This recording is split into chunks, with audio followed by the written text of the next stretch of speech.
बातमी खोपोलीतूनच आहे। खोपोलीतील मंगेश काळोखे हत्या प्रकरणात रायगड पोलिसांनी आणखी 2 आरोपींना अटक केली आहे। यामध्ये मुख्य आरोपी रवींद्र देवकरचा दुसरा मुलगा धनेश देवकर याचाही समावेश आहे। या प्रकरणात आतापर्यंत एकूण 7 आरोपी अटकेत असून तपास सुरू आहे।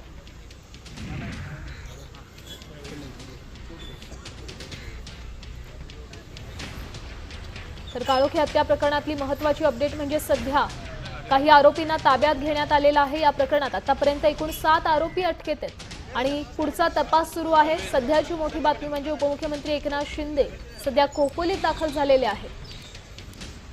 खोपोलीतील मंगेश काळोखे हत्या प्रकरणात रायगड पोलिसांनी आणखी 2 आरोपींना सध्या अटक केली आहे। यामध्ये मुख्य आरोपी रवींद्र देवकरचा दुसरा मुलगा धनेश देवकर याचाही समावेश आहे। ही 2 दृश्य ताजी दृश्य आपण पाहू शकतोय। या ठिकाणी एकनाथ शिंदे दाखल झाले।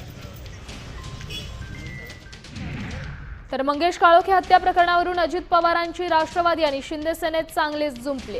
मंगेश काळोखे हत्येचा कट सुनील तटकरे यांच्या घरी शिजल्याचा आरोप शिंदे सेनेचे आमदार महेंद्र थोरवेंनी केला। तर या प्रकरणाशी आमच्या पक्षाचा किंवा कोणत्याही पदाधिकाऱ्याचा काहीही संबंध नाही असं म्हणत सुनील तटकरेंनी सगळेच आरोप फेटाळून लावले।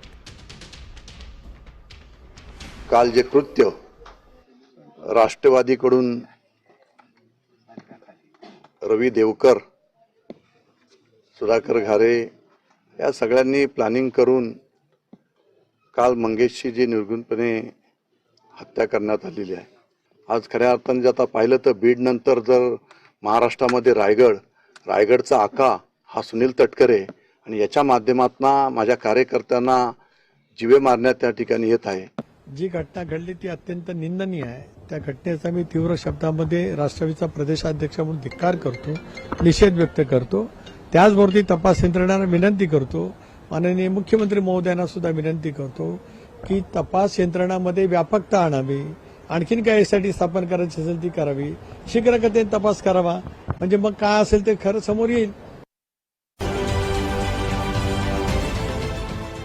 देश विदेशातील प्रत्येक घडामोडींचे लाईव्ह अपडेट मिळवण्यासाठी आता साम टीव्हीच्या सर्व सोशल मीडिया प्लॅटफॉर्मला लाईक, फॉलो आणि सबस्क्राईब करा। तसंच सर्व नोटिफिकेशनसाठी बेल आयकॉन प्रेस करायला विसरू नका।